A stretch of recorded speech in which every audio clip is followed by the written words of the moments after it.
কৃষি বিরোধী আইনের প্রতিবাদে সভা মন্ত্রী সিদ্দিকুল্লাহর সভামঞ্চ থেকে কটাক্ষ আব্বাস সিদ্দিকীকেও। বাংলায় প্রয়োজন নেই। পীরজাদা সাহেবজাদা মৌলানা সাহেব কি পুরোহিতকে ভোট দেয় না, ভোট মানুষ দেয় নিজের ভবিষ্যৎ থেকে। আমার নিরাপত্তার কি হবে, আমার চাকরির কি হবে, আমার পঞ্চায়েতের পাওনা কি হবে। ওই পীর সাহেবদের তাবিজ কবজ ভোট হবে না, ভোট হবে বাংলার ভবিষ্যৎ থেকে। ফুটবলার শরীফকে তারা আপনারা বদনাম করছে। কেন্দ্রের কৃষি বিরোধী আইনের প্রতিবাদে এদিন মগরাহাটের বিডিও পার্শ্ববর্তী ময়দানে সিদ্দিকুল্লাহ চৌধুরীর নেতৃত্বে চলে গণবিক্ষোভ।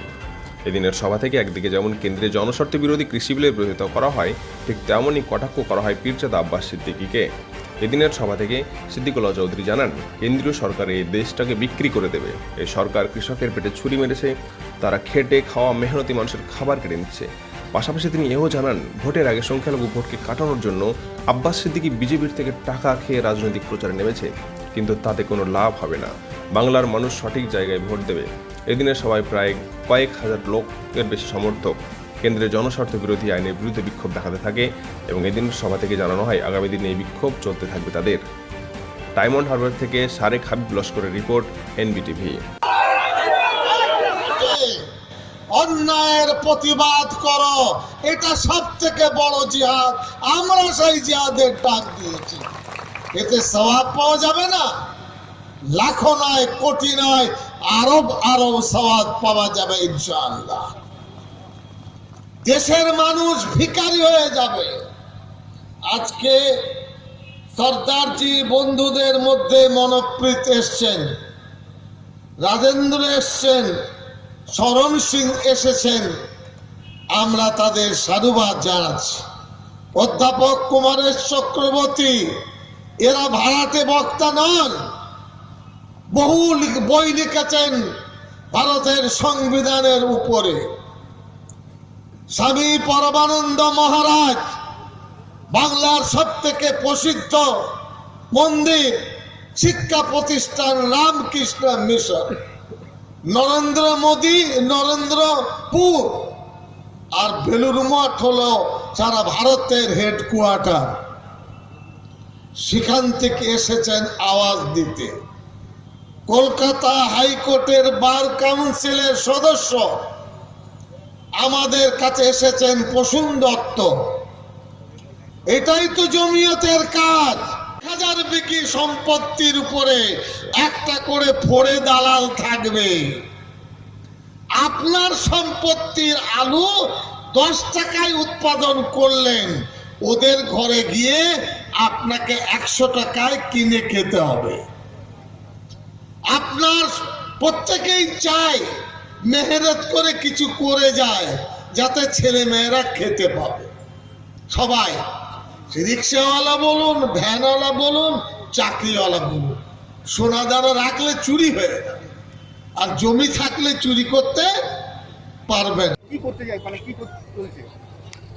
কেন্দ্রের এনডিএ সরকার কৃষি বিরোধী 3টে আইন এনেছে, একটি সংশোধনী আর 2টি নূতন আইন। সে আইনের পরিপ্রেক্ষিতে ভারতবর্ষের প্রতিটি রাজ্যে ছোট বড় শহরে কৃষি খামার আছে। সে কৃষি খামারের মাধ্যমে কেনা বেচা আর হবে না।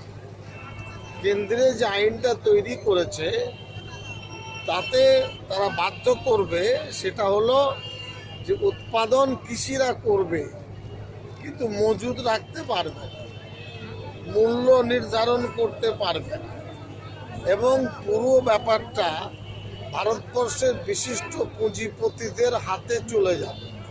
জমির মালিক আব্দুল করিম বা শ্যাম ব্যানার্জি থাকবে, কিন্তু কোন জমিতে কি চাষ হবে এটা ওই পুঁজিপতিরা একটা ফোড়ে ঠিক করবে।